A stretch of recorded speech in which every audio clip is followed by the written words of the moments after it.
everybody. Welcome to Idio Talk, an Apple podcast. I am Walker Glenn. I'm Zach Glenn. Hey, Zach, how you doing?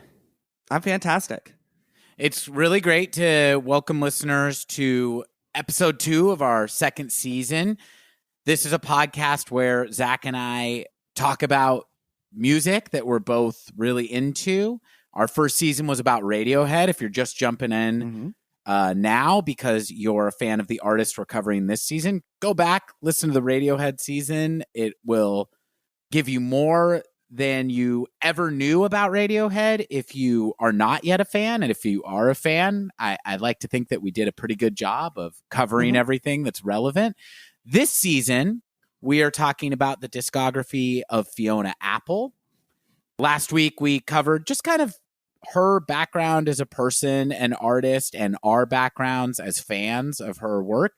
This week, we are getting into her debut album, Tidal. And that's why I somewhat cheekily gave us the subtitle of Idio Talk, an Apple podcast.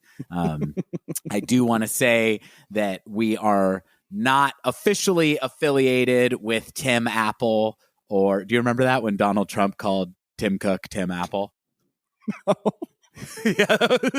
You don't remember that? That was one of his. I love it doing the show, all the like Trump memories you're peppering in. I think last season, what you blew my mind with was when he said, "I am a very stable genius."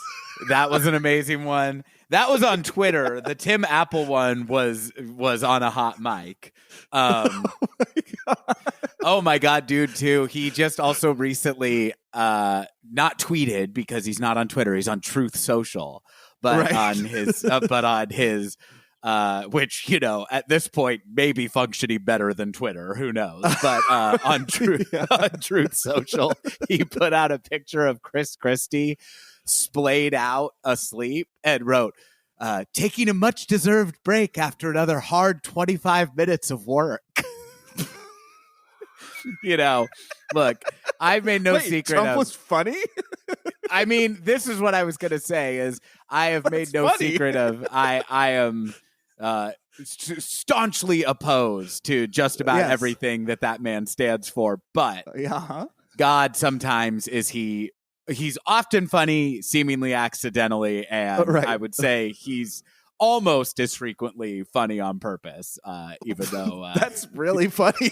Yeah, you know, I hope eventually he is exiled from our country and society at large. But right. In any case, even though I am subtitling Idio Talk, an Apple podcast is a little bit of a play on words for both Fiona Apple and the app that our podcast is most frequently listened to on. I have an alternate subtitle for our podcast this season. Would you like to hear it, Zach? Please, yeah. And this is up for second drafts if you can improve on this. But so Idio Talk, an Apple podcast, or when the pod hits the pod app, it plays like a king what it says every ep when it goes on the cloud, and you'll hear the whole thing before you let your phone ring. There's no podcast that's better when you're tuned in tonight. So when you have headphones, you choose your own cast, and remember that Glens are the greatest of hosts. And if you listen too fast, then you'll miss all the jokes. But if you wait, it won't matter because it's in your downloads.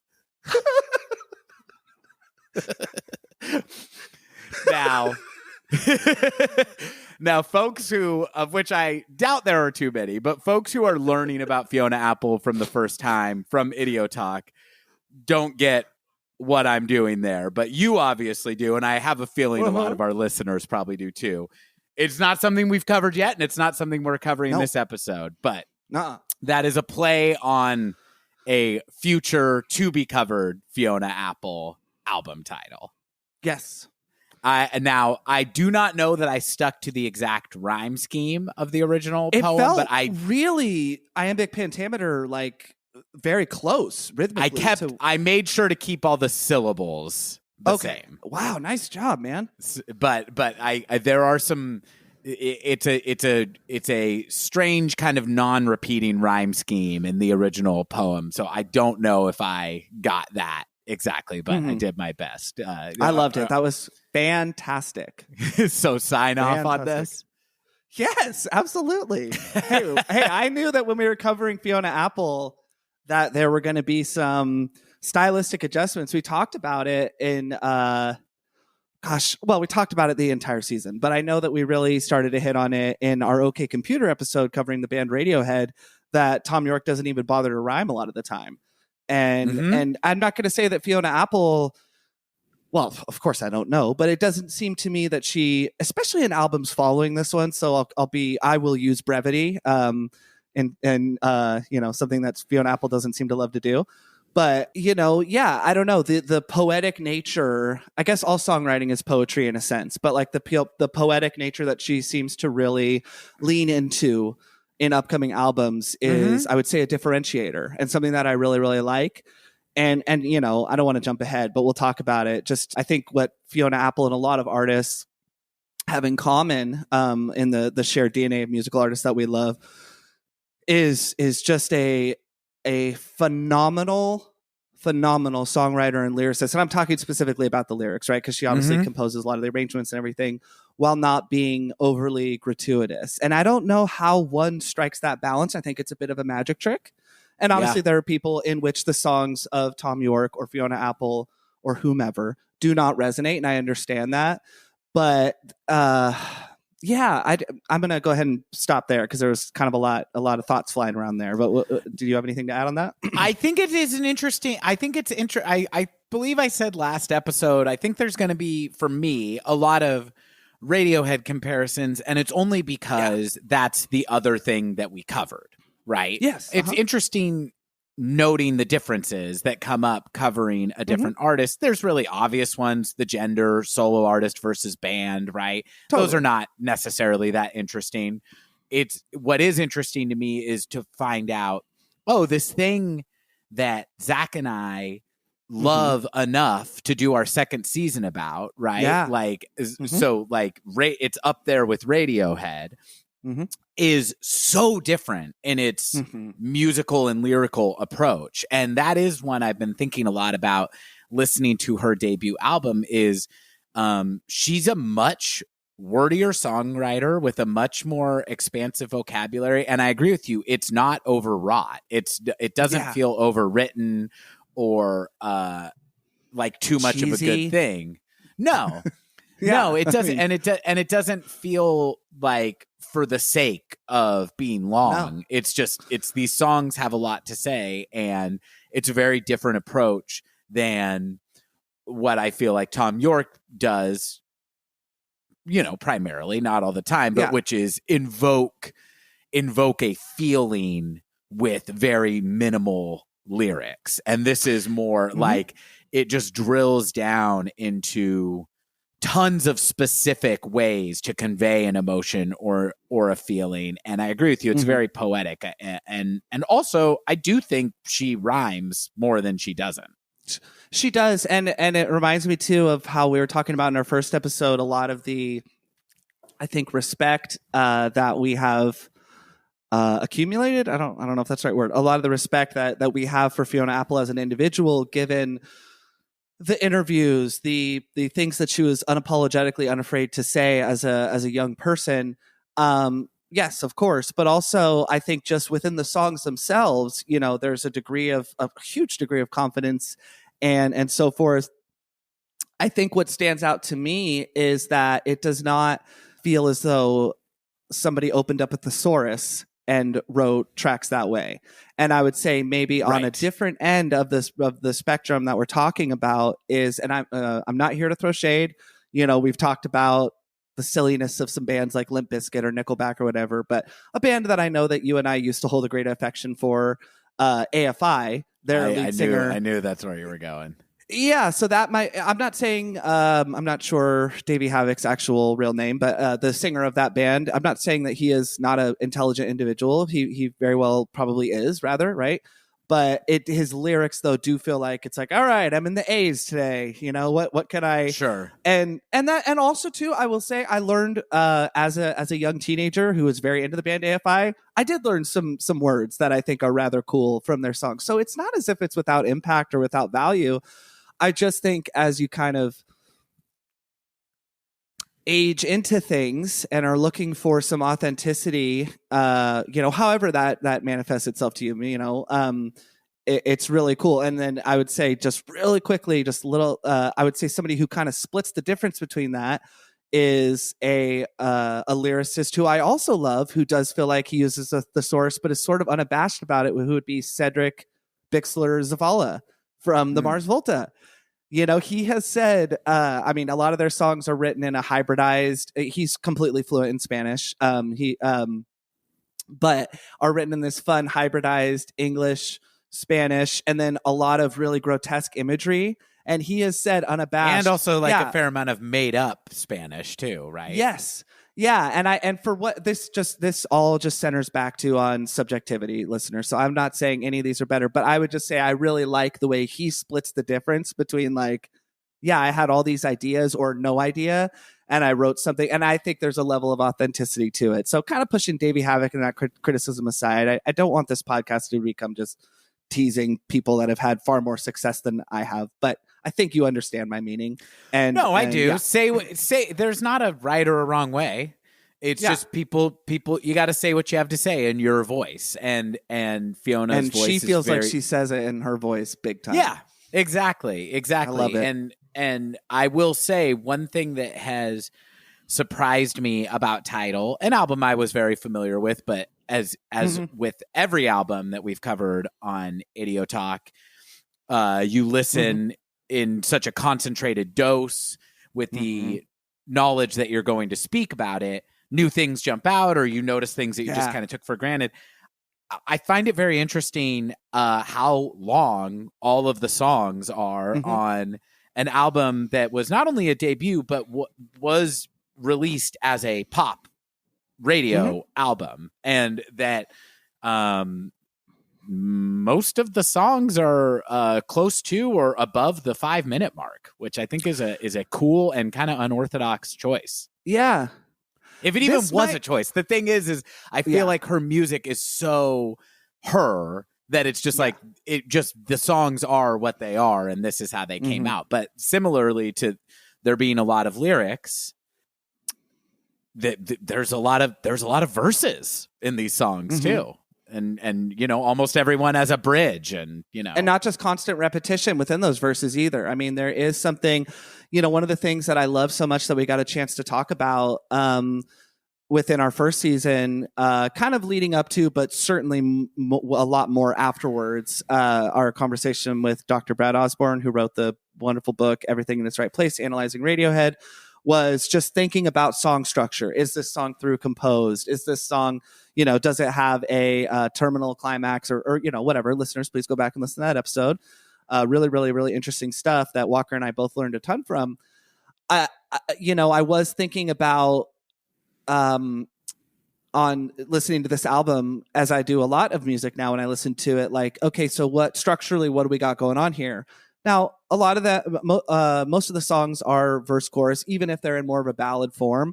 But one thing that I really like, and we'll talk about this as we listen to the songs, is that even when Fiona closes out a song with a final chorus, it never feels, it doesn't feel excessive. We just got to listen to the chorus one more time. She does something very interesting, I think, to close out a repeated chorus, which any good musician is going to do. I'm not saying that when other bands do that, it's boring or something like that.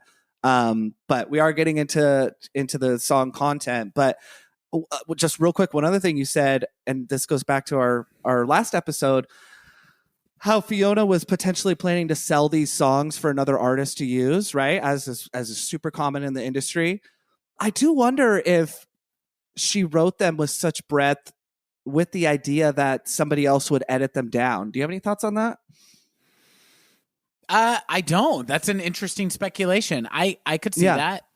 I could see that. I haven't heard anything about that, but I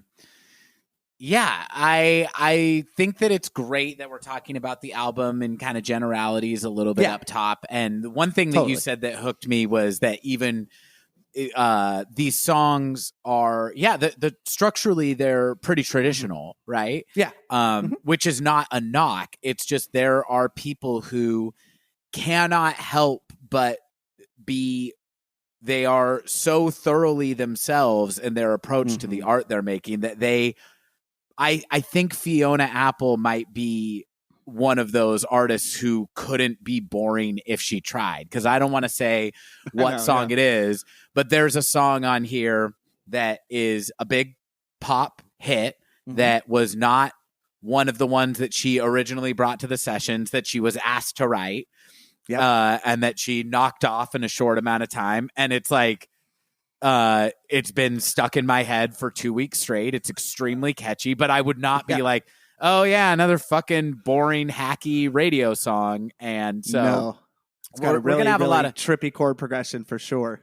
Yeah, there are just people, Prince is another one for me who I would invoke, where it's just like, he can and did write many hits that anybody can get into and that you can play on the radio over the decades, but you're never like, who is this? It sounds, this just sounds like everybody. You're always like, oh, it's Prince. I know, because nobody else sounds like this, because he is a beautiful weirdo. And I think we're covering a beautiful weirdo this season. John Lennon too, I did not realize the profound who I hear some influence. Strong traces of on this debut. Yes, big time. I was thinking about songs like Across the Universe or Strawberry Fields Forever, Strawberry Fields Forever. Those, the latter of which being a crown jewel in Lennon's catalog, I would say. I'm not saying it's his best or my favorite, but man, oh man, is that song an accomplishment. Yeah, just sort of the disconnected but very interconnected nature of Lennon crown jewels is really a strong influence that I hear in Fiona Apple's catalog. Now, I do want to disclose up top, I said in our last episode that Maya Angelou is somebody who I really intend to familiarize myself with, who Fiona Apple claims is an incredibly strong influence. Now, just in the interest of honesty and hopefully the Fiona Apple fans that are in lockstep with us in terms of knowledge or research or not, I still do have a little bit of work to do in that regard. So I don't mean to short shrift somebody that is the most important in Fiona Apple's influence, but I just want to be forthcoming about that. And I just think it's important, you know what I'm saying? Rather than acting like we're doing the most comprehensive in-depth coverage just for myself, for Zach Glenn. I'm still not quite there yet, but I plan to. I don't know. I how read you a collection of her poetry. Walker. I've read one book by Maya Angelou, is a collection of her poetry called "And Still terrific. I Rise," and I love that you want to do your homework, and I encourage us both to. Having said that, the fact that I have read a book of her poetry is not providing me with any particularly helpful insight at this moment, except that, again, one thing that's great about covering Fiona Apple is that there is a lot about her process and her approach to music and how she feels about, all the topics that she covers in her music. There's a lot of that in her own words, and her connection to Maya Angelou is something that, she discussed a lot in interviews about this album. And in the liner notes, I believe it says, thank you to Maya Angelou for everything you've ever written, something to that effect.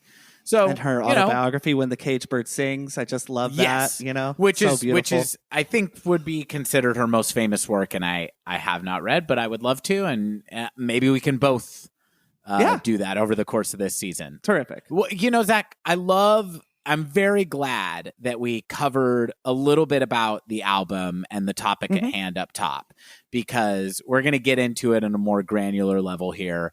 But I wanted to talk to you about something decidedly stupider that has, and I'm going to say, has nothing to do with Fiona Apple. So what I wanted to bring to you is basically kind of your weigh in on an ongoing vigorous argument and debate that has taken place in my life. And this goes all the way back to an episode that we did last season, one of our movie episodes. And I had intended to bring this to the table as a topic of discussion at that time. But ultimately, we had so much to say about Batman Forever that it just would have derailed us and was never brought up. But it specifically is an argument that I've had on an ongoing basis with our guest that episode, Nicole Love. I encourage listeners, if they didn't, a lot of our listeners do check out our movie episodes, but there's a lot of people who only listen to the music episodes. And I just want to give some light encouragement that if you're a fan of us and this podcast, even if you think, oh, I don't care about this movie that they're covering, I think that you'll enjoy them. We have a lot of fun doing those episodes. We think we did a great job. Yeah, we love them. we're like huge fans of our shit. But on the Batman Forever episode, I had wanted to bring this up. And like I said, the time was not right. All three of us had a lot to say about Batman Forever. But Nicole and I have had this ongoing argument. And I don't remember how it started, but I know it Not Nicole Kidman. Not Nicole Kidman, but Nicole Love, who was a guest on our Batman Forever episode. Sure. We felt it was important to have Nicole representation in the Nicole Kidman starring vehicle Batman Forever. Yeah. Mm-hmm. Here's what I'm about to lay on you. Your insight would be very appreciated. Any questions or additional layers of this that you see would be very, very helpful. I also feel that even though we're brothers, and you could be biased to take my side, you also have a good friendship with Nicole, and I trust your ability to be objective about this. Okay. Oh, great. Thank you. That's a huge I don't know where this started, but I have become convinced that the only reason farts are socially embarrassing. Not where you thought I was going. No. The only reason that farts are funny is because they're embarrassing. The only reason they're embarrassing is because of shame about our bodies, right? Like a lot of comedy comes from things that we are uncomfortable with or have shame about. Yeah. Farts are one of those things. Picture, if you would, a world where farts do not smell and have never smelled.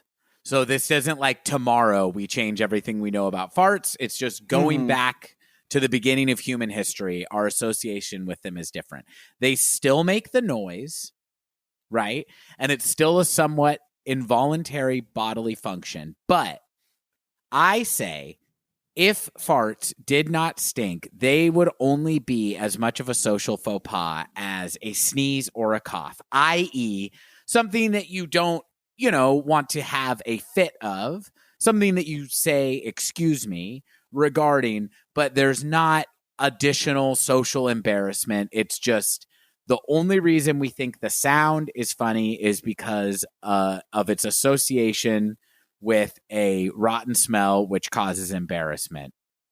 Now, Nicole thinks I'm crazy, and that because of it's both the exit that it comes from your butt, right? That was I'm holding questions, so yeah, that was going to be my rebuttal. But yes, I just want to try to lay out kind of the arguments clearly. Continue. That I'll it's hold both, any comments. The objections to this are that it would still be embarrassing because it comes from your butt, and that the sound is funnier than a cough or a sneeze. I have my rebuttals to these objections, but I would like to now open the floor to you and find out what you think about this, and if you can help get to the bottom of this argument.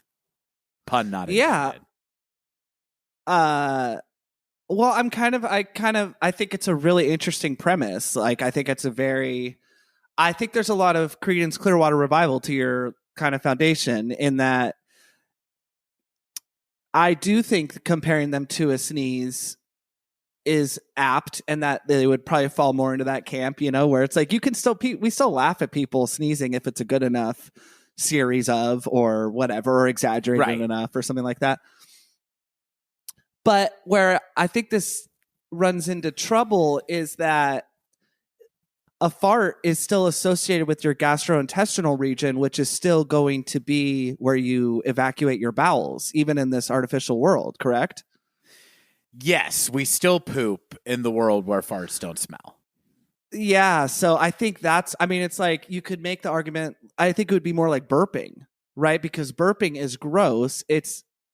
I think that like, in conversation, even on a date, if I go, oh, excuse me, and I don't open my mouth, but it's obvious that I don't think that's going to ruin the date, right? And I'm talking, I wish there was a visual component, but just hold my fingers up to my mouth, keep my lips closed, and go and intimate a swallow. I think that the average person can be like, oh, it was you know what I'm saying? And that's not impolite. It's actually polite to acknowledge and go, oh, excuse me. But I feel like in this world, though, where farts don't stink, they're not the same as a sneeze. They're the same as a burp, even though, but because burps don't always smell, but because of, like, but it's a burp rude. You're saying it's still rude. It's rude, and a burp, and like you might not think of farts as much associated to poop or something like that in this world because they don't stink. But a burp is much closer to vomiting, which is why it's gross and rude, than say sneezing is, right? So that's why I think sneezing is not, and why we still, when we need to burp, or if we have children, why I said, no, honey, you don't just burp whenever you feel like it or whatever, is I think that's kind of what it would be more analogous to, because burps don't really smell unless you're like really close to the person. Anywho, it's sort of so I think, I'm per usual, I'm straddling that line. I'm kind of right down the middle. Well, I want to just immediately compliment you and say this has been, so first of all, Nicole and I don't like discuss this day and night or anything, but it has not been able to come up in conversation without it being like a minimum 25-minute back and forth.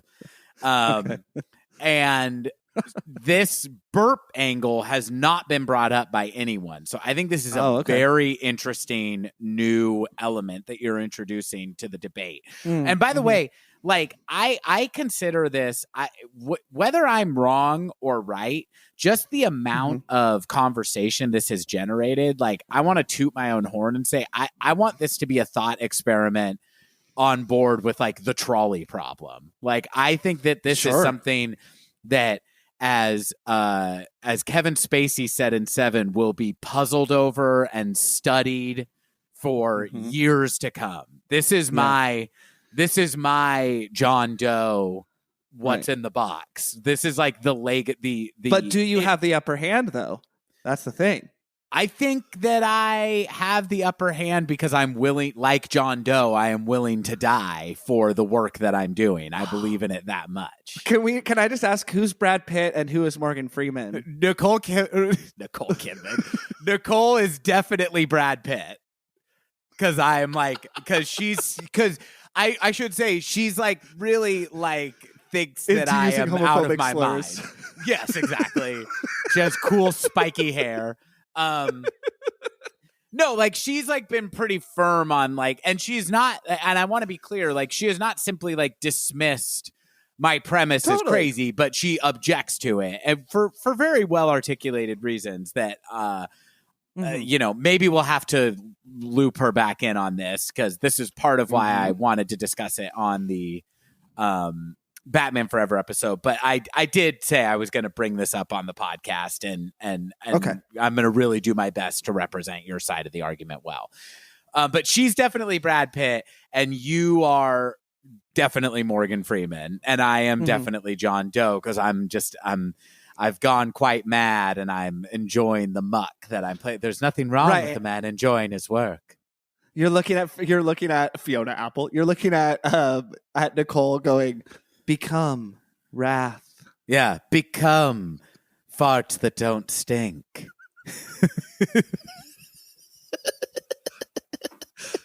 I do think also Seven Rules. I just rewatched it, and it's me too. It's my third favorite David Fincher movie, and I really, really love the other two. My first two would be Zodiac and Fight Club. No, Gone Girl is my favorite. Oh, I know that it's like not like I know that it's not the movie he's made that necessarily has the most depth, but I just think it is so perfectly executed in its watchability and its performances, and it's kind of like how it takes like a pretty implausible set of events and grounds them, makes it like I don't question it for a moment when I watch it. The scene where Neil Patrick Harris's body is discovered is very much Seven, the supermodel with the face, in terms of its stylization. Totally. Which I would say is also where Seven is really successful for me too, is it takes an incredibly implausible set of events and circumstances, and you're like, you sold me. Does it? I got it better than any movie like that, I think. Yeah, but I know it's like it's a maybe a little bit of like a basic bro pick in terms of it like not being like the most. I don't know, not necessarily being the smartest movie ever made, but I think Seven it is fucking rules. Yeah, I love Seven, but you're talking about Gone Girl. Sorry. Yeah, but Gone Girl is my favorite, and I have kind of like a weird, maybe not weird, but like I feel a strange kinship and affinity with Ben Affleck, and him playing that particular breed of asshole that he is in Gone Girl, to me is like some of the best casting. Like up there with like Jack Nicholson in The Shining, it's just like this is the role this guy was, that face and attitude he was like born to play. Anyway, so I'm John Doe. This is this will be puzzled over for generations. You have really, really found, like Morgan Freeman. We're going to stick with the Seven metaphor, like Morgan Freeman in the library. Exactly. Well, I was going to say in the library, pulling up the Divine Comedy and Dante and all that stuff, right? You are now bringing this burp aspect to the whole thing, right? Which is, I got to say, a pretty compelling argument that it's somewhere in between the rudeness or embarrassment of a sneeze and what farts currently are as a social faux pas.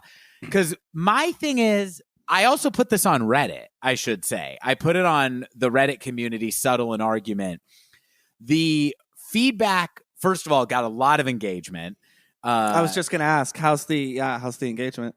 The engagement is great. Not a single person agrees with me. Every single person is like, no, they would still be embarrassing because they come out of your ass. My thing is, I just think that everybody who I present this to is having trouble adjusting their mindset to a world where farts have never stunk, because I think that we would compartmentalize the fact that we expel waste out of our asses if farts didn't have the unpleasant association with that.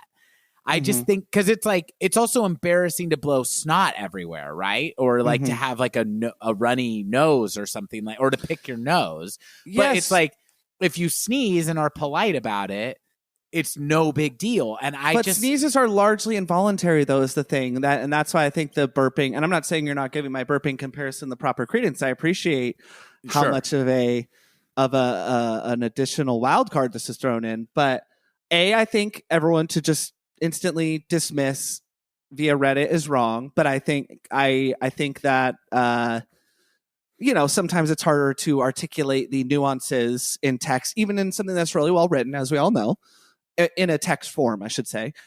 But sneezing is largely involuntary, and like burping, I think farting is largely voluntary. Largely, again, not always, right? Obviously, there are times when things happen. But, by and large, I feel like it's like burping. So that's kind of where I think the differences lie. But haven't you been, I mean, this is also just like, man, like I hate my human body sometimes. I mean, like, sure, it's voluntary, right? But it's like, it is the embarrassment and the rudeness of it all, because my God, haven't you been in a situation where it's just like, it feels so unfair that I can't fart right now? Yeah. Like, it's like, this is whatever, just public. It's just like, this is torturous how bad my body needs to do this thing right now that I can't do. Yeah.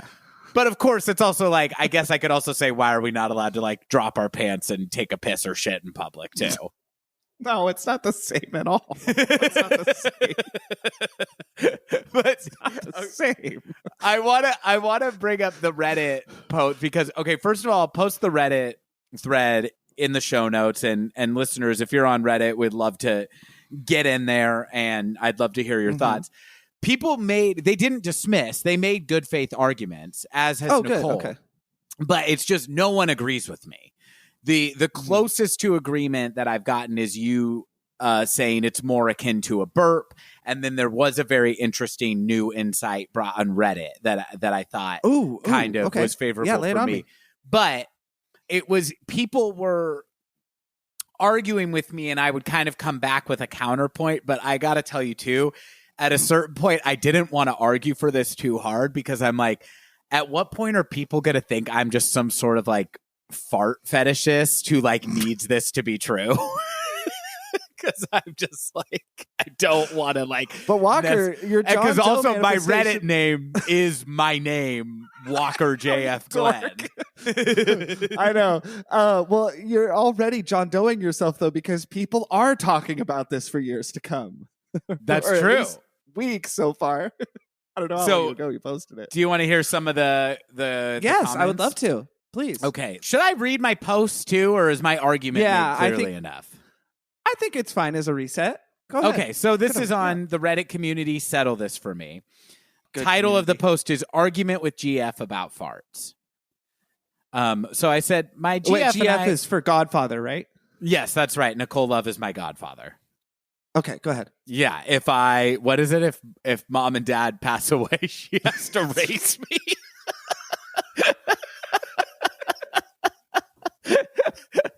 I could do a lot worse. She's a great lady. So my girlfriend and I have a long-running argument about if farts would still be embarrassing / funny if they didn't stink. My position is that if farts didn't smell bad, they would only be as socially embarrassing as a sneeze, i.e. an involuntary bodily action warranting an excuse me, but carrying no real social shame. She contends farts would still be embarrassing / funny even if they didn't stink. That sound coming out of your butt is funny in itself. My response is that the butt is only funny because of its association with things smelling bad. An involuntary sound from one's butt would be no more embarrassing than an involuntary sound from one's nose or mouth. I don't agree with that. If it did not have it, no one does. If it did not have an unpleasant smell attached to it. Too long didn't read. Would farts still be funny if they didn't stink? So first You put person, that at the bottom? yeah, that's how you do it.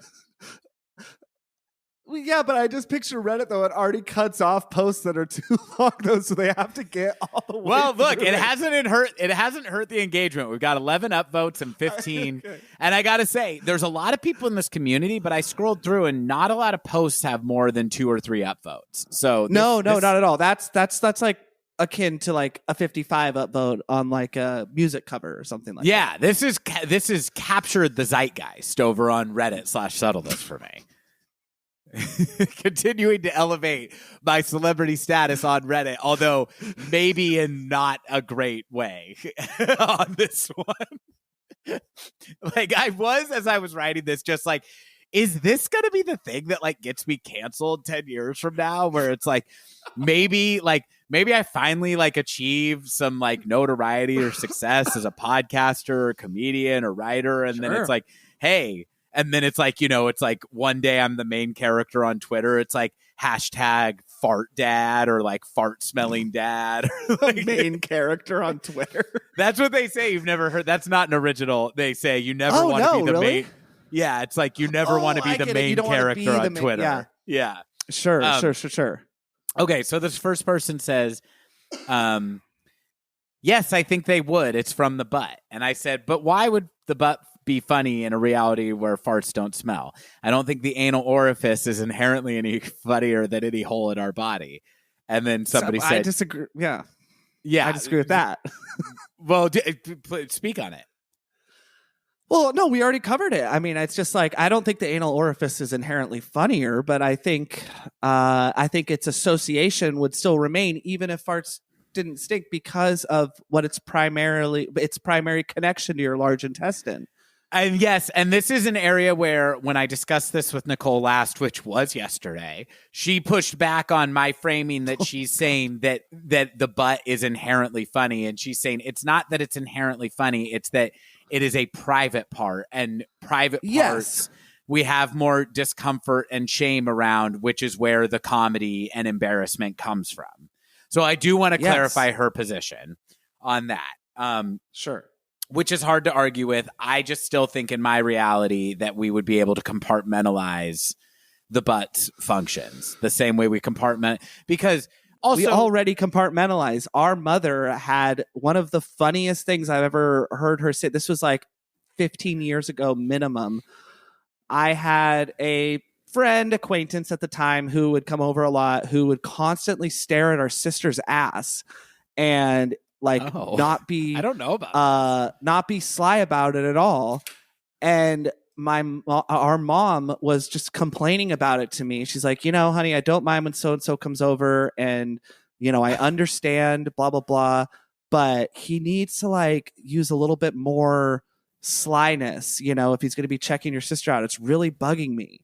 And I feel like just grabbing it and be like, it's where shit comes out. Right. No, so men have no problem disassociating the function, as I think in the 90s, women did not either. Women were really into men's asses in the 90s. Right. No, 80s. 80s. Yeah, sure. I mean, culturally, I don't know if men's butts are having the moment in straight society that women's are, but I don't think we should say women. They're trying to. It's one of those things. I don't think we should. I don't think that. Oh my God. I don't think that Zach just told me in the chat who he was talking about, and that's what I'm reacting to. I'm not comfortable saying that women are not into butts. I am generally. But I disagree with that. I think first of all, you're counting out the entire queer community. No, I'm not. I'm not. Which I don't know. I genuinely do not know if in female relationships if butts are a big thing or not. But I'm just saying, I just cite my source? I don't think we know enough about women and their sexuality to say they're not into butts. Well, I want to cite my source, which listeners, if there's any doubt, I am using a comedic vibe. But a personal favorite podcast of mine, at least it used to be. I haven't kept up with it lately, but I'm sure it's still great. Of How Did This Get Made? Co-host June Diane Raphael, I'll just go ahead and say very modern progressive type inner politics. I would say definitely not one to speak on behalf of large group of folks.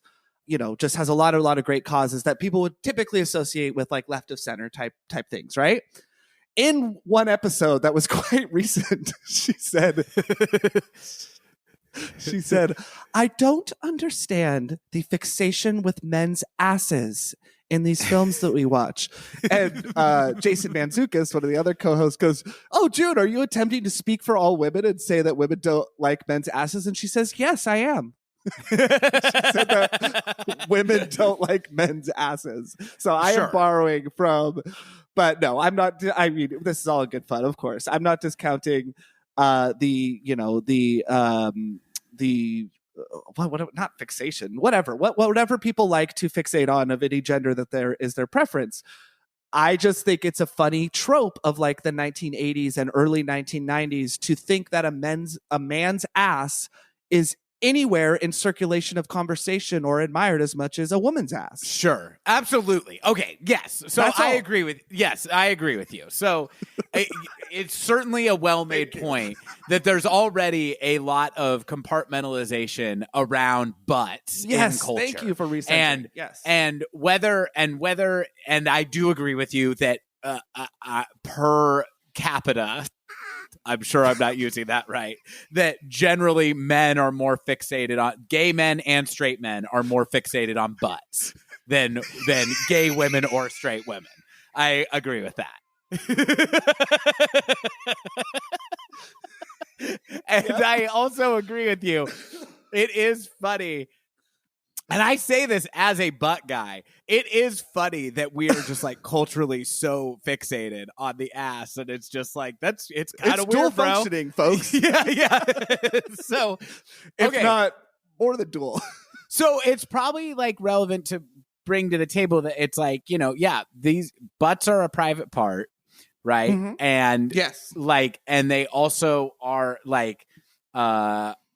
also function as like a sex organ. Like there's all this stuff going on. I just still feel that people cannot step out of their literal minds when it comes to, I think that because we compartmentalize the fact that we have bodily functions that we have shame and embarrassment around involving the butt, and still are like, nice butt, look at that butt, butts all over everything, right?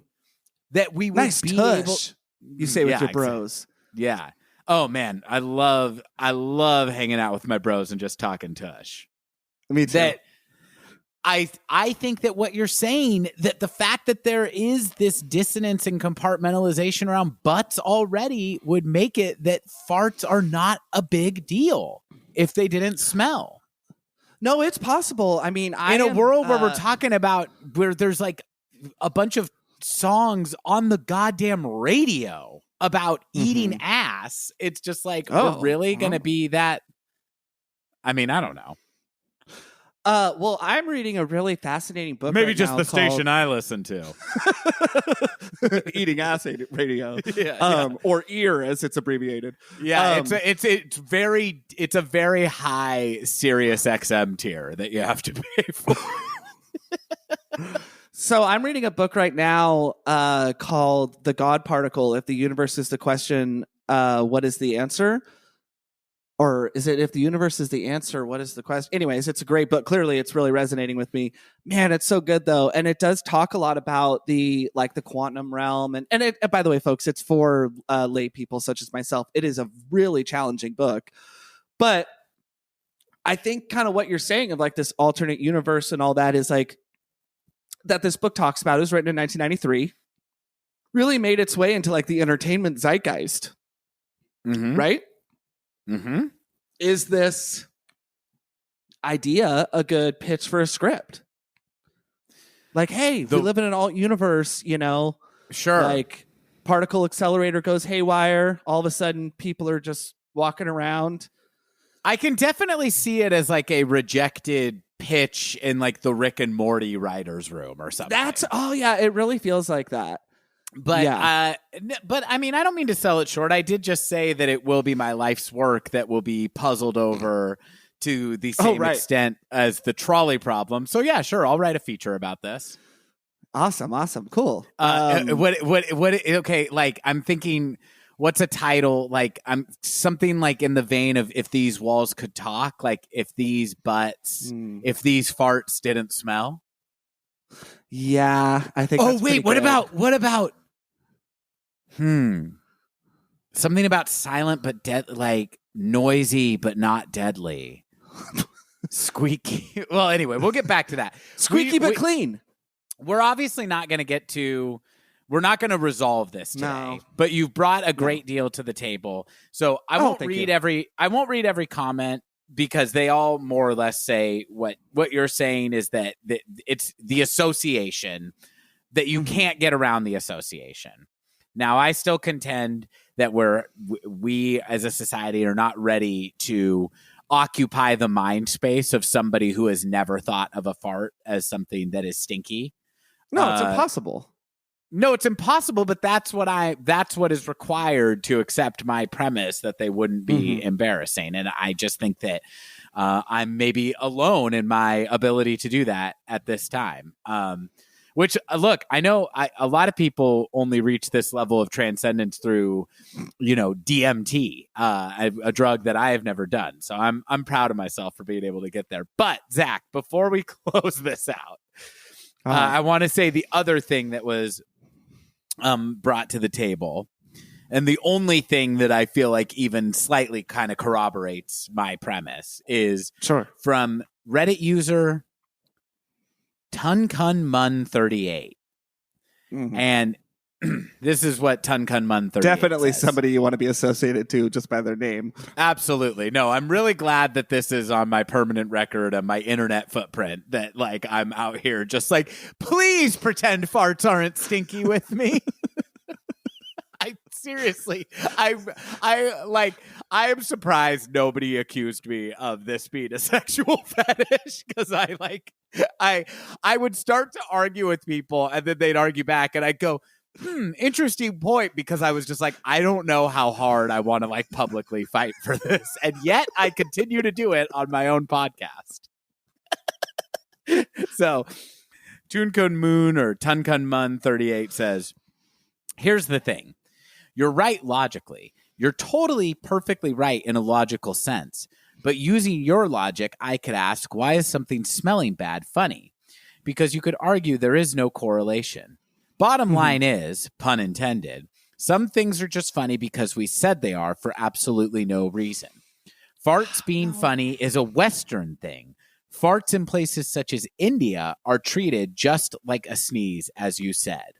Now, I want to just for the record say I have not verified this with independent research. So if this is any sort of slur on Indian culture, I apologize. And if we have any listeners who are of Indian descent or are in India, I would be very curious to hear about what the social decorum around farts is. I do know in that part of the world, but I did think that it lent a lot of credence to my argument that it's like, we just can't get past the context of farts as they stand now. And in my world where farts don't smell, they would not be a big deal. Right. And I think that's me resting my case, and I want to let you have the last word. Oh, okay. Thank you. I think that is a really interesting premise and idea. I just think that perhaps it's more than the smell that makes them in a westernized sense, because I do want to, the limited knowledge I have, I do think it is more emphasized in Western culture. I too cannot verify. I've never traveled to India. I don't know anything about the various cultures, subcultures. You know, there's more than just one culture in India. You know, and as far as the way they're treated, I have heard though that exactly what this person is saying. I've at least heard it, and I would say Tunkun Mun articulated themselves with a decent amount of respect, where maybe they are using a slur. It doesn't seem like intentional, just based on the limited tone. I have heard though that our emphasis on humor. But just to bring it all back, though, I don't think that them being absent that one element is. I also don't like it too when people say using your logic and then they extrapolate out a new point, because it's like, that's a new point. Like, who knows how I would feel about it? But that's aside. That's a whole other conversation. That's part 2 of our episode on Tidal. Things Zach doesn't like. No, but I don't have anything else to add. Well, I really appreciate your contribution. I'm gonna bring the burp factor of it all back, and please don't cite your source. Feel free to run with that one. Yeah, I just think it's a very interesting point, and I think that you bring new interesting insights. Nicole has brought new interesting insights whenever I've discussed it with her. I am firm on where I stand on this issue. But what I really want is just to generate thought and discussion and vigorous conversation. Listeners, please sound off, get involved, and do you think I'm crazy? Do you think I'm a visionary? Much like the argument fundamentalist Christians will use when you question the authenticity of the New Testament. It's often presented to you as a binary choice that Jesus was either a madman, a liar, or who he said he was. And I am kind of posing the same question. It's also, we could talk about how I don't think that is actually correct framing at all, and that there's a lot of other ways and nuances to answer the question of who. Can I have 2? I'm going to go with madman and liar. Yeah, or well, I also think there's a fourth option of, or he didn't say that shit. That's the option I pose, is just like, or these guys that wrote down what he said like 80 years after he was alive might have embellished or made up some of their own stuff. Or in the case of John, when he wrote Revelation, dropped acid and then written a book. Yeah, there you go. But I now pose a similar choice to our listeners of whether I am a madman, a visionary, or believe these things that I am saying. And I'd like to hear. I love it. Because it has been called into question if I still believe this premise at this point. Because, like I said, I've been going pretty hard on this, and no one is validating me. But I'm pretty dug in now. I kind of feel like I have to. No, but I think though that you seem really open though to like you complimented my new. I didn't mean it as a curveball or anything like that, but just as like an additional idea. So I don't think that you're like as dug in on like being right as you even seem to say you are. You seem open to new angles. That's true. I just don't. I'm committed. I'm dug into that. There's something here. I have something here. Yeah, I'd agree with that. I'd agree with that at least that much. Should we get into the album? Yeah, I'd love to. Okay. This is surely the lead-in that Fiona Apple would want to us discussing her debut album. Well, originally the album was going to open with the track "Do Farts Stink" or something like that, but she decided to cut it. Do you think if Fiona Apple, okay, everything about her career is the same, but before Tidal opens with "Sleep to Dream," she has a song about this, and it's like not an Adam Sandler song. Yes, like an Adam Sandler song, but like weirder and like not overtly comedic. Like it's an earnest exploration of like the world where farts don't stink. And it's not like disguised with like poetry, like where like, you know, years later people are like, is this song about farts? Like it's written beautifully in her beautiful style of prose, but it is explicitly about, if farts didn't stink, would we still be embarrassed by them?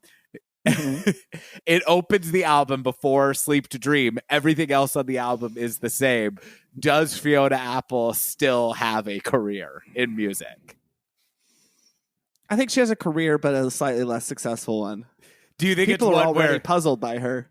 So they might be a little bit more puzzled. Sure, that is true. Do you think that it's kind of like, you know, the way we discuss like artists like who have done horrific things but have made really important or much lauded work? Like, is it like this thing where it's like, oh, she's brilliant, but we have to always talk about the song where she wondered if farts don't stink, would we still be embarrassed by them?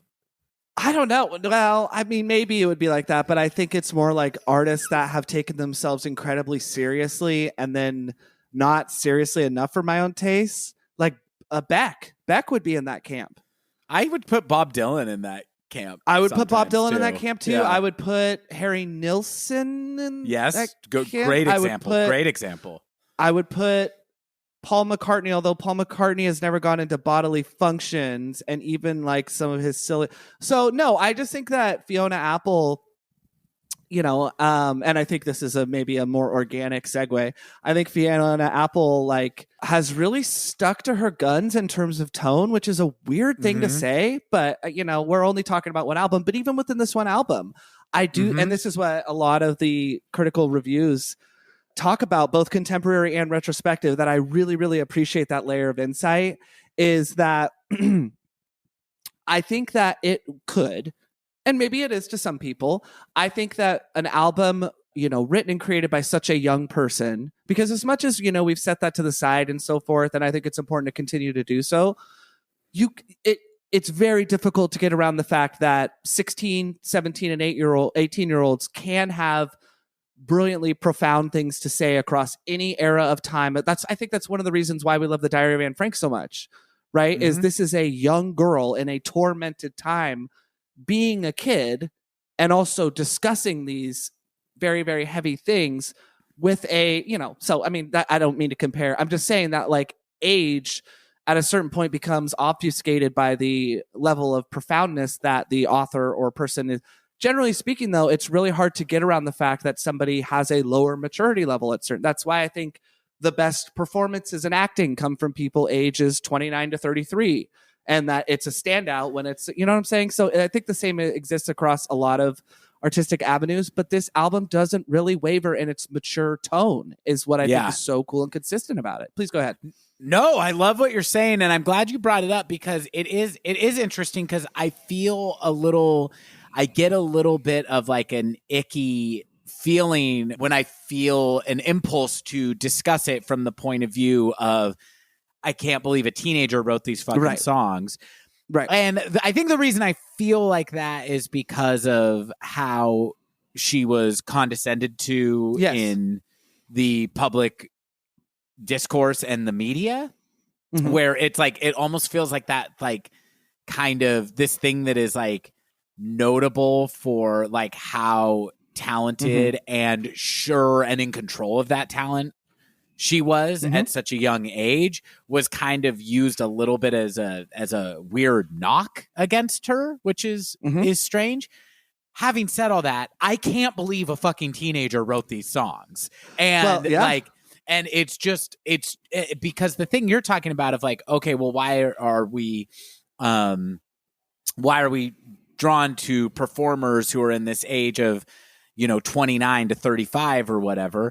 Well, it's because people generally have not accrued a life of interesting enough and experiences that it's not that people who are young aren't smart and sensitive and absolutely articulate and full of ideas. Like that's generally always where like the next batch of new ideas comes from is from the youth, right? But totally, I tend to be interested in what people have to say when they are a little more experienced in life. Part of that might be my age too. I probably was more interested in hearing from teenagers when I was one, but listening to this album, and this is a profound statement, though. I think it is notable and, as far as I'm concerned, unusual for somebody of such a young age to be able to articulate the things that are articulated on this record and outside of the songs. Yes, because some people, part of what's so fun about Bob Dylan, for example, as a character is not that he's like a dumb guy or something. Like I think he's a very smart guy, but what he is able to articulate in song versus in an interview, there is a wild dichotomy between those two things. It's part of what's a crack up about him is that he gets all mealy mouthed and, weird and kind of inarticulate. And you're like, where you're just kind of like, hey, like, are you high? Can you bring back the songwriter? Yeah. and watching and reading a lot of interviews with Fiona from around the time that this album came out, I don't see a big difference in her ability to articulate herself at that time versus now when she speaks on things now. If there's a difference, it's just that it's somebody who has been through the ringer of public scrutiny for a long time in their life now, and maybe has an ability to not display the same extent of vulnerability that she was at this time, which I think people really took as an opportunity to like slam her for being honest about things that were important to her. But I will say this and then shut up. I walked away from my listening of this album in preparation for this podcast with the and I'm not being falsely modest here, I'm like 18-year-old Fiona Apple knows more about life than 36-year-old Walker Glenn. I agree. The sense I took away. Well, I don't agree that she knows more about life, but I agree too, man. It's just, it does make me, I've gotten a lot better about not reveling in what I think people alike do, people at least that are afforded the luxury to do so, of thinking like, oh, if I had the knowledge, not in an Uncle Rico type way of like this false ambition of what you would become, but like, because time is our most limited resource, right? As people that have our natural basic needs covered, time is our most limited resource. I apologize. Most limited resource that we often fantasize about going back and utilizing, with different levels of knowledge. But I couldn't agree with you more. I mean, it's like sometimes I just think about when I've listened to this album in particular, and Win the Pawn to an extent as well. It's just not the album we're talking about today. And she did have a little bit more time on her back. That's not to say that the profound nature of her writing and a lot of interviews that she gave in the press are not, equitable or equal to, rather, or whatever. That's just not what we're talking about today. But man, I'd like to, if I could, just actually quote a couple of the articles, two of which I quoted last week, but I think that they're equally relevant to what we're talking about right now, about her strength as a songwriter, poet. So just to kind of lead into this is a little bit of a backtrack, but this is from the Digital Cult. The writer is Mike Ventimiglia. From June 1997. So just to kind of backtrack, he gave the album a very high rating. He said, I played piano. He's quoting Fiona Apple here. She says, I played piano since I was about 8 and always wrote songs. I sang them because it wouldn't make sense for anyone else to. And sing them she does. Fiona says she has been influenced by such artists as blues great Billie Holiday and famous poet Maya Angelou. The 10 songs in this album are the exact product of these influences, are without a doubt a masterpiece. I love that. Nice and succinct. And then to go to this MTV article written by Beth Weingartner, I quoted this a little bit last week. First taste of Fiona Apple is sweet.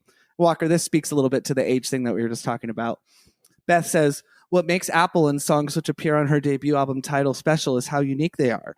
It's not that she's a good songwriter for a teenager. It's that she's just a great songwriter, period. Love that quote so much. Nice and succinct. To go on a little bit, she says, one of the most remarkable things about Apple is her intense self-possession. As a lyricist, she focuses on relationships, most of which are in trouble, but she's not weeping about it. So just to pause there, I think that really what resonated about that with me is the thing you're speaking to, that like 18-year-old Fiona Apple, to paraphrase, you said, might, even if you're being funny or not, feels like she has maybe more to say and a little bit of a richer and deeper understanding about life and relationships than we might feel at this age time in our life, comedic or not. I would say I agree with that. She goes on to say, although Apple considers herself a writer first and then a pianist, her piano work is understated throughout Tidal, blended percussion, vibraphone, guitar, chamberlain, and bass, while her vocals loom above. Though her voice is untrained, there's an unpolished warmth to it. Often it's as if she's speaking melodically as a poet would, especially in places on Soul and Girl, Carry On. Though her natural range is at the low end of alto, Apple occasionally trespasses into upper registers with no ill effects. Now, I read that, even though that might seem a little bit disconnected, just because I think that this is just a little bit of a refresher from what we talked about last week, that her voice is, to say untrained is laughable to me. She's just such a beautiful and incredible singing voice and such a range as an artist. But I just love that Beth also talked a little bit about some of her strengths as not only a lyricist, but as a musician and as a singer. And Walker, I want to kick it back to you because I don't know how much more you want to add on her maturity for the age she was and the things we were just talking about, or if we want to get into album data. So please go ahead. No, none. And I think I think that it's very clear without us explicitly stating how we feel about the album. All of this stuff is conveying why this is such an impressive debut. So impressive. And I think with that, we can maybe get into the kind of bones of when it came out, who was involved, all that stuff. Yeah, absolutely. So the debut album from Fiona Apple, what's her full name again, Walker? Fiona Apple McAfee-Maggart? McAfee-Maggart. Yeah, exactly. Yeah. So this is the debut album from Fiona Apple. We'll just go ahead and truncate it, like we will some of our longer titles. That's Tidal. I'm not trying to be I'm not even trying to be funny. I think just the choosing of the spelling is really cool. It was released on July 23rd, 1996. The label is now. I found a couple interesting things on the label that released it. Maybe you might be able to help me out. They're labeled as the Work Group, but they do seem like a sub. The labels are listed as the Work Group, Columbia, and Clean Slate. Now, do you have any insight into that, or does that just mean that it was maybe a smaller indie label that did the initial recordings, and then the distribution was through Columbia? Yeah. Okay. I didn't know. I didn't research this particular facet of it, but okay. That's fine. what I would expect. Okay. And I just gestured at this. It was recorded at Ocean Way Recording Studios in Los Angeles, California. Now, Walker, I know we're trying to stay away from last season and all that, but does any particular album that we recovered in the Radiohead season ring a bell as far as being recorded? Well, there's only one recorded in Los Angeles, so I'm guessing you're talking about "Hail to the Thief." I did not make that connection. Yeah. Well, let's see if she can overcome the the Ocean Way curse. Yeah. What if this album started off with, "That's a nice way to start, Johnny," but talking to John Bryan? Yeah, and it's like, why are you doing a British accent? Anyway, okay, we're getting ahead of ourselves. It was recorded in 1995 up through 1996, so, mid-year release, but obviously finishing touches and so forth. I wasn't able to find too much research on if that was Fiona putting any finishing touches or just kind of final mixing and editing. The producer of this album, Andrew Slater, now very interesting fellow, very interesting relation to Fiona Apple that I'm not sure if you have any insight on that. We'll come to that in a second, but he's just somebody that was instrumental in getting her career off the ground, right? Not giving him the credit for that, but just, a very important piece of it. Well, I think that we could say, and this is always, I think this is a loaded term, but, I would say that in the sense that we understand this word, he discovered Fiona Apple. Yeah. A quote from the aforementioned Nicole Love that I really enjoy is I once sent her an article that the headline was like, "Meet the man who discovered Prince." And she said, discovering Prince is kind of like discovering America. But he was a longtime manager. And I would say also, I was curious about Andrew Slater, and looking at my records, I noticed he is still listed as management up through the Idler Wheel. On her most recent album, Fetch the Bolt Cutters, he is not listed as management, but he is in the thank yous. So I think that in a very predatory industry where people are often taken advantage of by people in that position, it seems like they maintained a long working relationship. And so if he's good with Fiona, he's good with me. And it seems like Andy Slater is a good egg. I agree, man. That was really all the insight and research that I had done as well. But and I had seen that as well. And but I did not know that he was thanked in the liner notes though. So that makes me happy. Yeah, Fiona Apple, not one to mince words against necessarily people that have wronged her. She feels wronged by.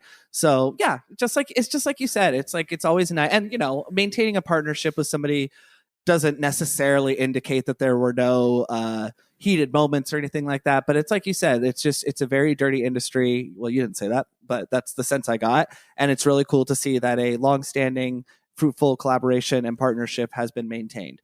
So he was the producer of the album. This album produced 6 singles. Yeah. They were released as follows. Shadowboxer was the lead single. Slow Like Honey was the follow-up. Sleep to Dream, a personal favorite of mine, not the personal favorite, but Sleep to Dream was the 3rd single. The First Taste was the 4th single. Criminal, a song that I would say, along with Sleep to Dream and Shadowboxer, might be one of the more prominent singles. But that was the 5th single of the album. And then Never Is a Promise was the final. And I really, really like that release order. I don't really care about it beyond Shadowboxer and Never Is a Promise as the opening and closer. But I think those represent some a very nice summation of what you're going to get in this album. Now, obviously, the album, it's hard to kind of survey this unless you're, a radio station at the time to get this data as far as, what I'm sure Spotify has these kind of analytics and so forth. But, it seems to me Shadowboxer, Sleep to Dream, and Criminal represent the most commercial vibe in terms of the singles. We'll talk about this more as we listen to the tracks. Of course, if you have anything you want to interject there, please go ahead. But I just love the well, I don't necessarily agree with that, but I think we'll get into that as we get into the songs a little more. I was very surprised to find out that Sleep to Dream was her top charting single because I remember Shadowboxer and Criminal on the radio a lot, but I think Sleep to Dream is, for me, it was an album track that I got into when I got into the album. But I think it's actually one of her most prominent singles. Yeah, no, yeah. I was just saying those three, and it's. I love that. It sounds like you don't agree necessarily. I think those are maybe on the more commercial kind of upbeat side. But I love though that these other three, these sort of. I'm not saying that they're all ballady or anything like that. I just love what a taste that the public was given based on what a success this album was. That's all I'm saying. I love it. Yeah, and it's only a 10-track album, so 6 of them being singles. It's. I mean, what a different industry it was back then. But yeah. Producing 6 singles from a 10-track record is notable accomplishment in any era. Yeah, absolutely, man. And as of July 2016, I don't know why the data has not been updated in the last 7 years, but this album has sold 3 million copies in the United States. So I don't know where we're at today. I don't know if it's 3.5 million. I don't know if it's 7, but I would venture to guess that it's probably still somewhere between 3 and 4. Just because the way we stream music, the way we consume music is always changing. Fiona Apple remains a critical and commercial, huge selling artist. Again, these figures were just in the United States, but that was the most recent I could find. That's what's published on Wikipedia. That's what's published on Billboard.com. So I was not able to find if it has since to what extent it has surpassed. The next thing I wanted to cover was a lot of the different musicians that played on this album. But Walker, what would anything you would like to add to what I discovered? Well, let's talk about like the background that led to this album being recorded a little bit. So we already mentioned him. Andrew Slater is instrumental in breaking Fiona Apple into the music industry. But before that, she was, as a teenager, living between New York City with her mother and Los Angeles with her father. And in 1994, on one of the times that she was staying with her father, who we talked about a lot in the last episode, was that Brandon McAfee? Or was he Maggart? He was Maggart. Okay, so Brandon Maggart, actor and musician, he kind of, her family was like aware of her talent for composing original songs, and he really like nurtured and encouraged this talent. And they recorded a demo tape of 3 songs. Now, I know one of the songs is, I believe, is it Sleep to Dream? I know it's something that ended up on the album and the other 2 aren't, and they're not publicly available. And she has referred to them as not good. But I know, or maybe it was Never Is a Promise. I'll find it in my notes here if you want to keep going. Sure. Because in any case, know what you're referring to. They record 3 songs, one of which is on the album, 2 of which are lost to the ephemera of time. But they record, this is trivia that I came across just watching interviews with Fiona Apple that I really loved.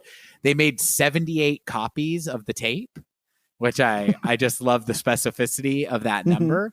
And I also saw her talking about how her dad was really coaching her about how, you're going to have to be out there pounding the pavement, giving these tapes to every, like kind of like try to teach her to like sell it. And she's very like not into that and just kind of like, I'll do the music, but I'm not going to like really put myself out there to promote myself necessarily. But what she did do in Manhattan, back in New York, she gives a copy of the demo to a friend who happens to work as a babysitter for a music publicist named Catherine Schenker. And that music publicist passed it along to the producer and manager, Andrew Slater, who instantly recognizes the monumental talent on this tape. And that's where the Fiona Apple story as we know it as fans really begins. Another bit of trivia I loved about this is that they made 78 copies, but I saw an interview with her where she said, I still have 77 of the tapes in a box under my bed because the first one that she gave away resulted in her signing with Andrew Slater as her manager.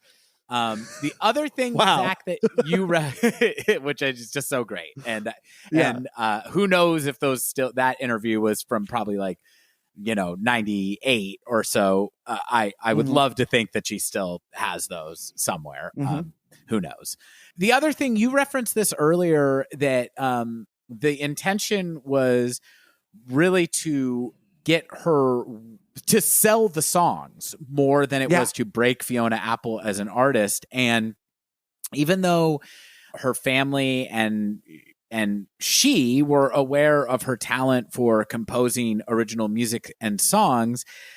It honestly, to me, sounds like in such a talented family of artists and singers and dancers and musicians that kind of how you were talking about, like not to the same extent, but that music is something that we grew around as like a kind of normal hobby or talent, you know, to see people that I honestly get the impression that her talent was downplayed in her own mind, maybe because she grew up in such a pool of talented people and artistic people, because she like genuinely did not seem to be aware of the fact that she has a very rich and beautiful and amazing singing voice.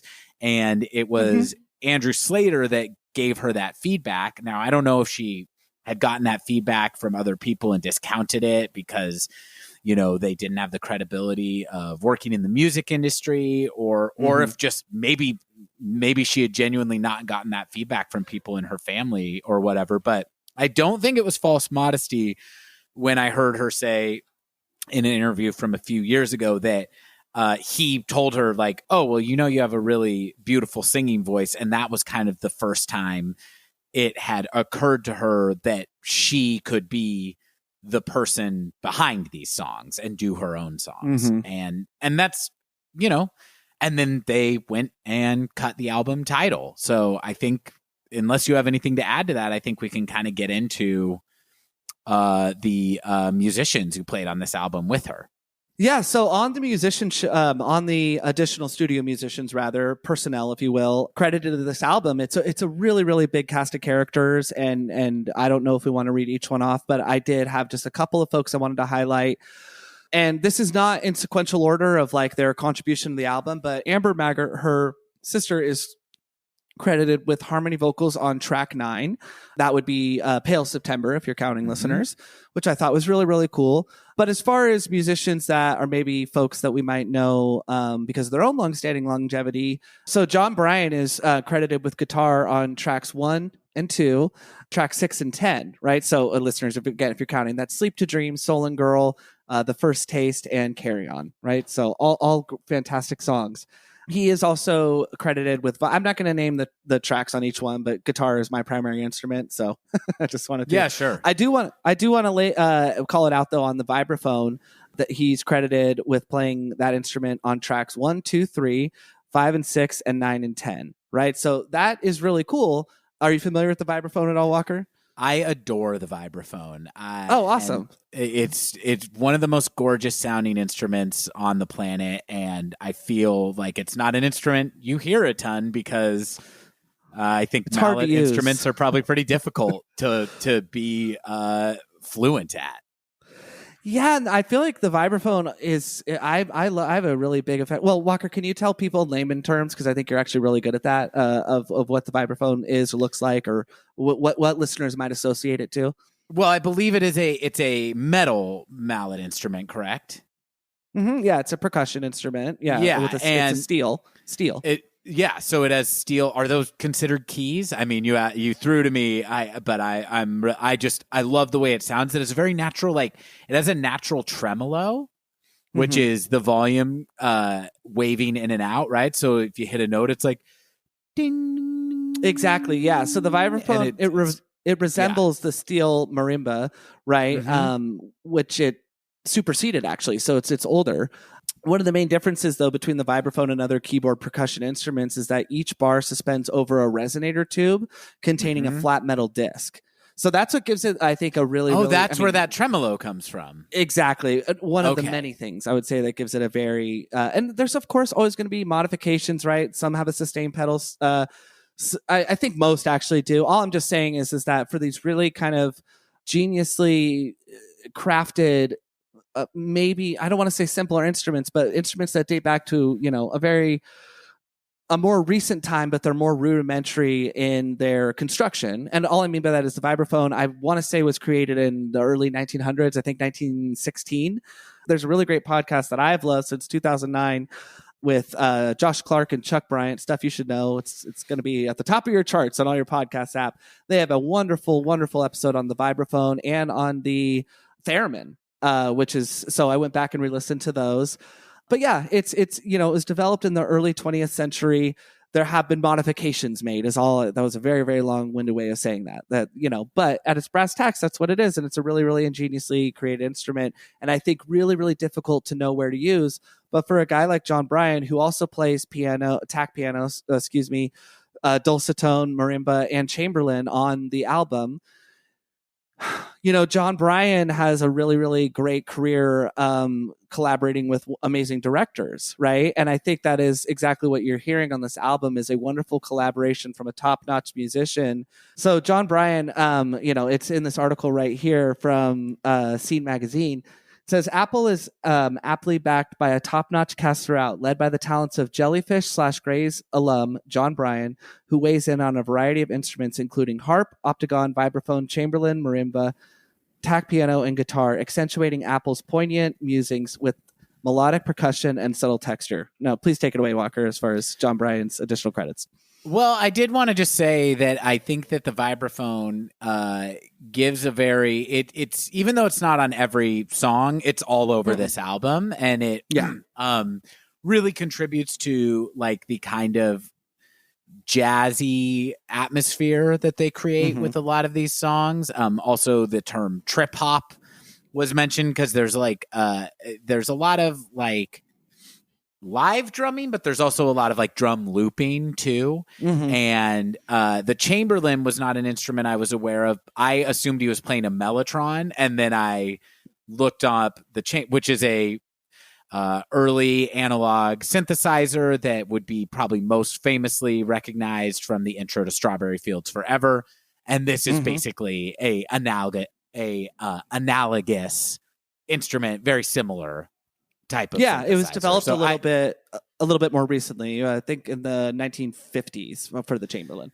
So a little newer. Yes. So John Bryan is one of many musicians on this album, but he is the one who is playing the largest variety of instruments. Yeah. And I assumed before this re-listen that he produced this album because he has a very distinct production style and sound to his own music that is very reminiscent on this album. But this is a little bit of a Nigel type of relationship where Nigel is the engineer on the bends and then produces every Radiohead album thereafter. Now, John Bryan has not produced every Fiona album afterwards, but he does produce the next two. And this begins a very fruitful collaboration between the two musicians. Now, as far as his sort of CV, I don't know Jellyfish or the other band you mentioned. Grey's. Okay, gotcha.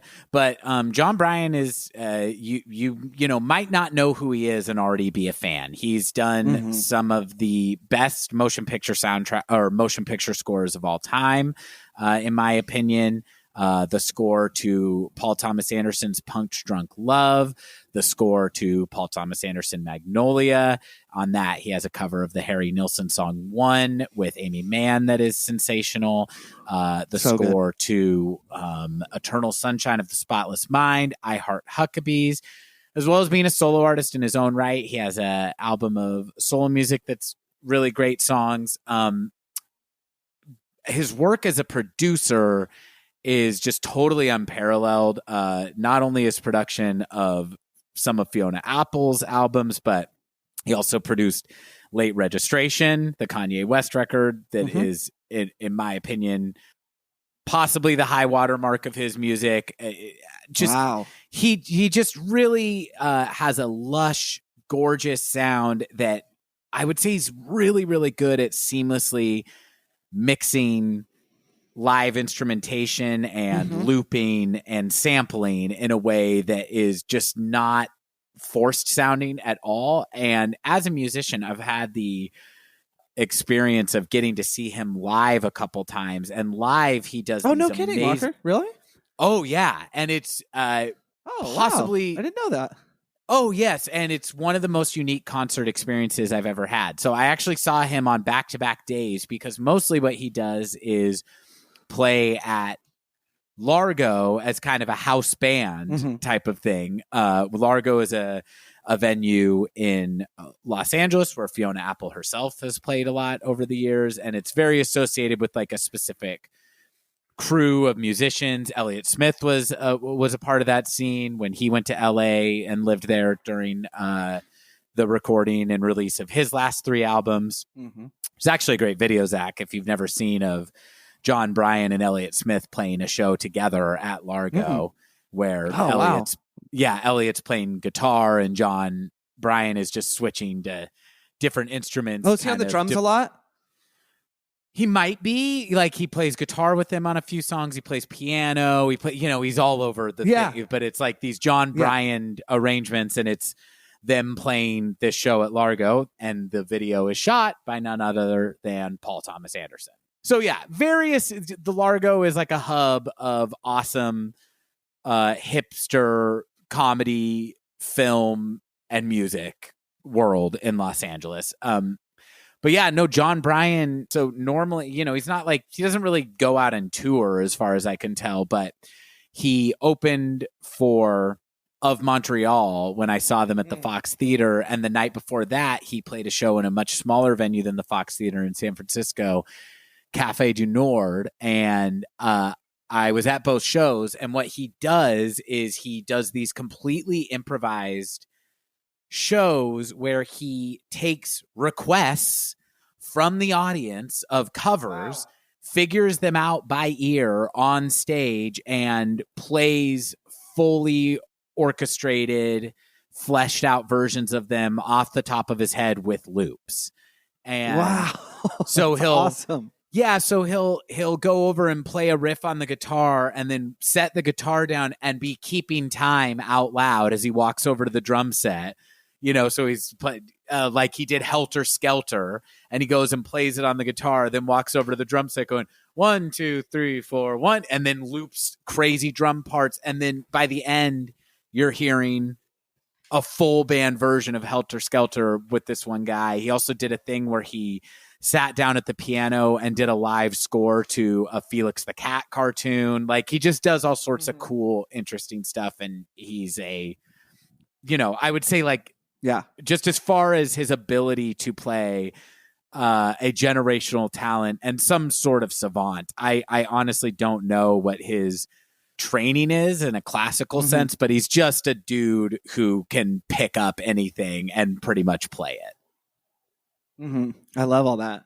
So that's the John. But I would urge people to check out his soundtrack work in particular. Obviously, most of you have heard Late Registration. Also, Mac Miller's posthumously released album Circles is basically the way some later Fiona Apple stuff is basically like a 2-person collaboration between Mac Miller and John Bryan, kind of playing these orchestrations that are in the artist's head, but being able to execute them on a variety of instruments. It's a really, really gorgeous, sweet album. Anyway. That's about all I had on John Bryan. There's one other person I wanted to highlight. Well, I guess I should back up too and say John Bryan, it's interesting because as you're retelling me how he would play these songs, some pretty strong memories of you describing this show to me are coming back, but maybe it was before I had an awareness of who John Bryan was. I've always loved the soundtrack to Magnolia in particular. Punch Drunk Love is a movie, as we talked about last season very briefly in our episode discussing The Eraser. We talked about kind of my affection for that film as I've gotten a little bit older, but it's just funny to hear you retell these stories now, having much more of an awareness of John Bryan's musical ability and who he is, and knowing that, because I don't know how long ago this was, but that's so cool. As skilled as he does sound, it just seems to me that maybe there was somebody who I'm not saying is more of a genius, but may have been a little bit better suited to score There Will Be Blood and The Master. But hey, no reason to get down that track. Definitely different tone. Like, I mean, John Bryan's music, I've wondered that too, if John Bryan is a little bit like, hey, what the fuck? But the thing is, though, is that John Bryan doesn't just score these kind of prestige movies. He actually, he's scored a bunch of kind of like Seth Rogen, Judd Apatow adjacent comedies too. And the scores are always amazing, but he does these Step Brothers. That's what I was thinking. Thank you. Yeah. He's done a bunch of movies kind of in that category as well. So I think that him and Johnny Greenwood, I would say, are equal and kind of similar types of talents in terms of like their musical vocabulary. Zach is making a warning expression. I just mean I would say that they're both they both are they share a similar, very unique talent for just being so fluent in a variety of instruments and styles. But I think that John Bryan, he has his music has a much more kind of like playful sound to it, and so I can see why it's very suited to Punch Drunk Love, and why something darker and scarier from Johnny Greenwood is more suited for There Will Be Blood. But I have wondered, because I was kind of like, oh, is he going to bring back John Bryan for like Licorice Pizza, something that's a little more suited. Still Johnny Greenwood. So, hey, sometimes we move. Who knows what happened there? Maybe they're totally great buds and they just don't work together anymore. Maybe they didn't get along. I have no idea. Before we get into the percussion side of Tidal, I do just want to be a little bit salesy. And listeners, if you don't have an interest in hearing us gab about Radiohead, that's perfectly fine. We did have the pleasure of having Casey Pegram. He's a podcast producer for iHeartRadio and has a whole bunch of other credentials, but not the least of which is he's a filmmaker, and we got to discuss some of the films of Paul Thomas Anderson and Johnny Greenwood's collaboration in that episode. It's called Radiohead at the Movies with Casey Pegram. Just a really, really great moment for me personally to interview somebody with such a depth of knowledge. But that's back in our first season. That's not what we're talking about right now. So I wanted to highlight Matt Chamberlain. And we might discuss... I just was going to say, and we can cut this if we want, but we're not going to discuss Fiona Apple from a perspective of it being in relation to men that she's been romantically linked to, but very high profile relationship with Paul Thomas Anderson, and Fiona Apple is a part of the atmosphere very much so of at least one of his movies. So little hint for something that might be discussed this season as well. We might get to talk about. No, absolutely. Talk about some of that film that we both love and have discussed in the past, but this time from a Fiona point of view. Yes, and I will say Paul Thomas Anderson's current partner, and I believe wife, but I know the mother of his 2 children, Maya Rudolph. 4 children. Mother of his 4 children, excuse me. Yeah. Maya Rudolph was born July 27th, but we won't talk about who else shares that birthday today. But that person just happens to be a few steps removed from Johnny Greenwood is the connection I've been able to make. Walker, you can cut that. So Matt Chamberlain plays drums on a huge portion of this album, right? He plays drums on tracks 1 and 2. Sorry, that's Sleep to Dream and Soul and Girl, track 4, which is Criminal, track 6, The First Taste, and then tracks 8, 9, and 10, which is The Child Is Gone, Pale September, and Carry On. And that makes sense, right? Because if you're familiar with this album, those are songs that, any song is going to require percussion. It's not just somebody raging at a drum set, but I would say those are some of the more percussion groove. No, I wouldn't say that. They're just songs that you're like, oh yeah, I can remember even if I don't have a deep, long-standing knowledge of various types of percussion. Those are the songs that come to mind. I do want to highlight this gentleman's resume because it is huge and very, very successful. And I'm becoming really, really, really interested in studio musicians. And I would say that has to do with the fact when I read a book a couple years ago about Jimmy Page, guitar player for Led Zeppelin, started out as a studio guy. Our own Tom Skinner from The Smile started out as a studio musician. That's not to say that studio musicians don't want to have their own group and their own career and all that. Josh Klinghoffer, studio musician. He's currently the guitar player for the band Pearl Jam. But yeah, Walker, I've become really fascinated with studio musicians, these men and women, these folks that get to participate in such brilliant pieces of art. And I have romanticized it to the extent that it's like you get to hang out with all the people, but you might not have that level of invasion that front and center people do. Who knows? But I just think it's a really, really cool place to be. So Matthew Chamberlain, who plays percussion on a huge portion of these songs, and that is limited to drums and general percussion. So, he's not getting that Ed O'Brien shaker credit. I'll tell you that much. No. Wouldn't it be amazing if Ed O'Brien was featured on the shaker on this album? No, we know he was pretty busy in 1995 and 1996, so my man isn't great at multitasking. Yeah. So he probably turned down an offer, honestly. Yeah, it's just like, hey, like it's like the label is paying to fly Ed in from England, even though they've got a perfectly good drummer and percussionist right there. It's like, but no one does it like Ed. Not only is he perfectly good, but he's a drummer, a producer, and he's a songwriter of his own. He's played with, let me lay this on you, Walker, some of the groups and solo artists he has provided percussion on their albums. Pearl Jam, David Bowie, The Wallflowers, Tori Amos, Lisa Marie Presley, Elton John, Brandy Carlisle, Garbage, and Macy Gray. Not only is that just an amazing group of artists, but a huge genre variance too, right? Which I just think is incredible. He has a really interesting biography. We're not going to go into it, but he's a California guy. He started learning to play the drums at the young age of 15. And he's just obviously had a prolific career. He was the actual second drummer for the band Pearl Jam for a very, very short time early on in his career. I'm not going to keep going on and on, but just incredible collaborations, an incredibly skilled musician. No bad skeletons in the personal life section from what I could find, which is always appreciated. Now, I do just want to highlight it just to kind of round out, what we picture as a traditional band. We have Sarah Lee on the bass guitar, but she only plays bass guitar on a couple of the songs. We already talked about Amber Maggart. Van Dyke Parks is on string arrangement. That is only on one song, but this individual is just somebody that has done a lot of great work in film collaborations, in Afro-Caribbean music, Caribbean music, depending on how you want to pronounce it, but a lot of incredible filmic work, and then a lot of great collaborations on the rock and roll side too. Ringo Starr, U2, Grizzly Bear, Bob Dylan, Silverchair. Oh, and also on Brian Wilson and the Beach Boys album Smile. Yeah. So that's Van Dyke Parks.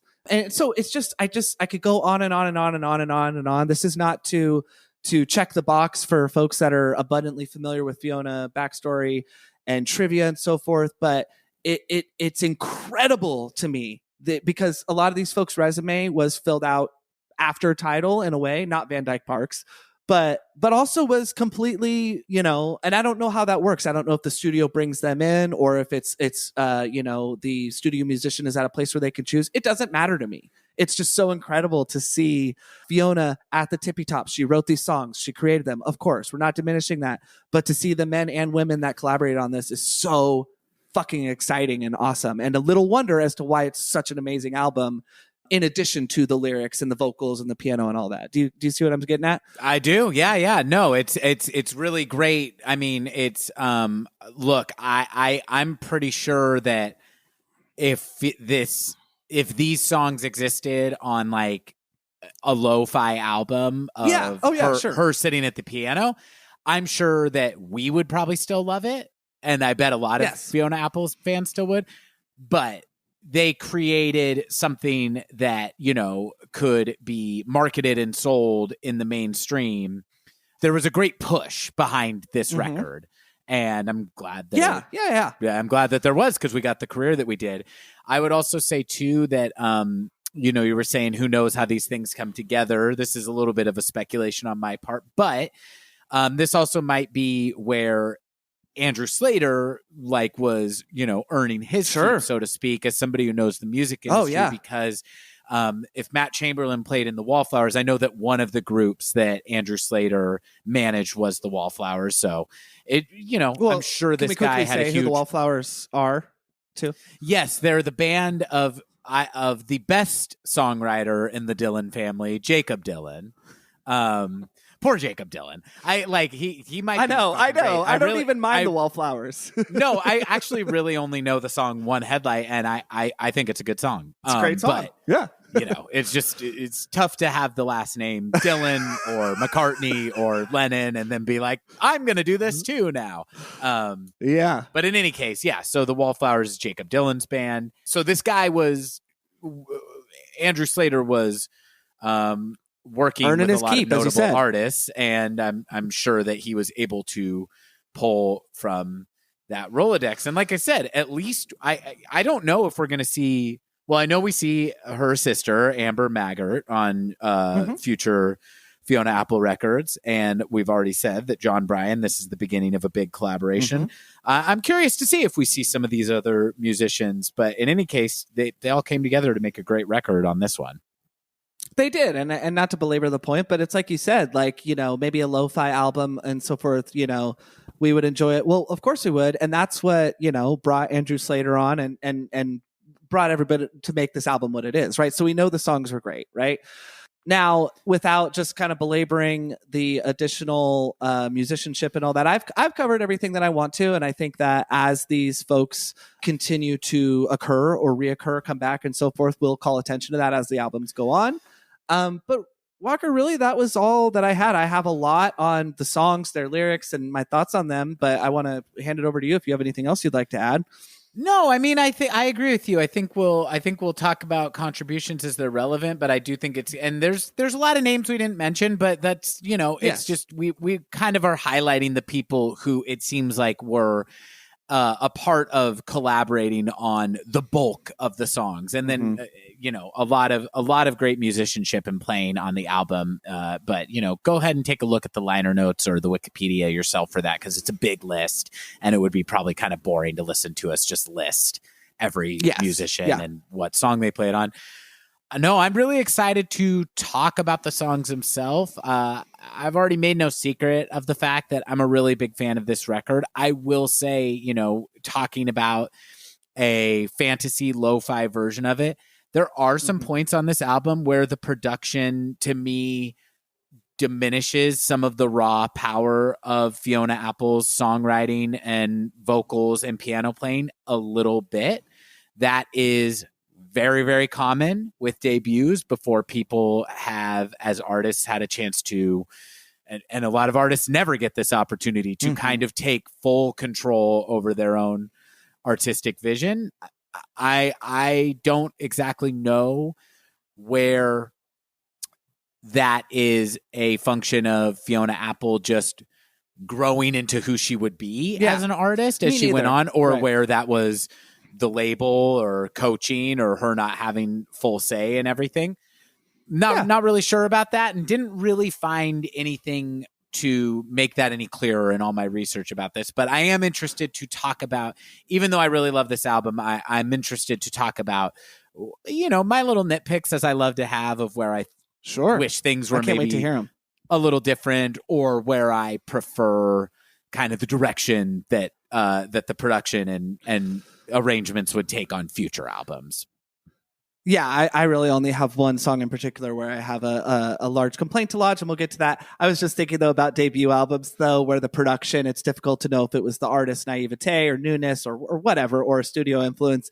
But I was just thinking, just because it's relevant in that we covered them in season 1, in Radiohead's debut album, Pablo Honey, that one moment on, it's sort of a throwaway track, Creep, rather. That part where I don't know if it's Johnny Greenwood or Tom York or Ed O'Brien, who knows who is doing this, but that dumb check it, but like, that sucks. It's just, I don't even mind saying that's probably the low point of the album for me in terms of production and decisions and all that. That's one that doesn't like indicate any of the kind of odd and unique impulses that would define Radiohead. It's really like what they would become is much more contained in that moment where Tom growls that he wanna be Jim Morrison. And it's like, okay, now I'm picking up like early proto shades of King of Limbs right now.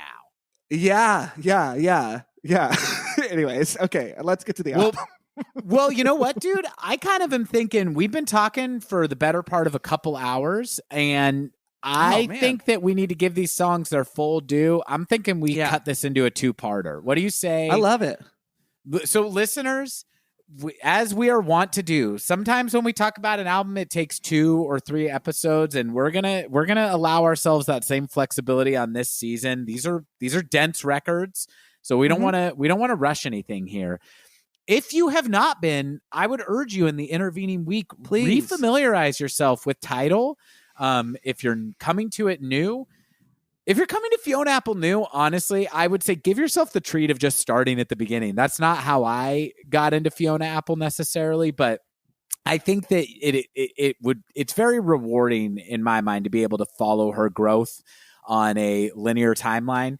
If you're already a big fan, which I'm sure a lot of you are, just give the album another listen or another few listens before we talk about it, because we're going to play the songs, but we're going to talk during them and stuff too. So what do you say, Zach? Should we just start a new episode? Absolutely. I love that idea. This has been great. I'm so ready to listen to the songs, and we will see you all next week on a Friday as we go through the tracks for Fiona Apple's debut album, Tidal. I have been Walker Glenn. I'm Zach Glenn. Talk to you soon, listeners. Bye.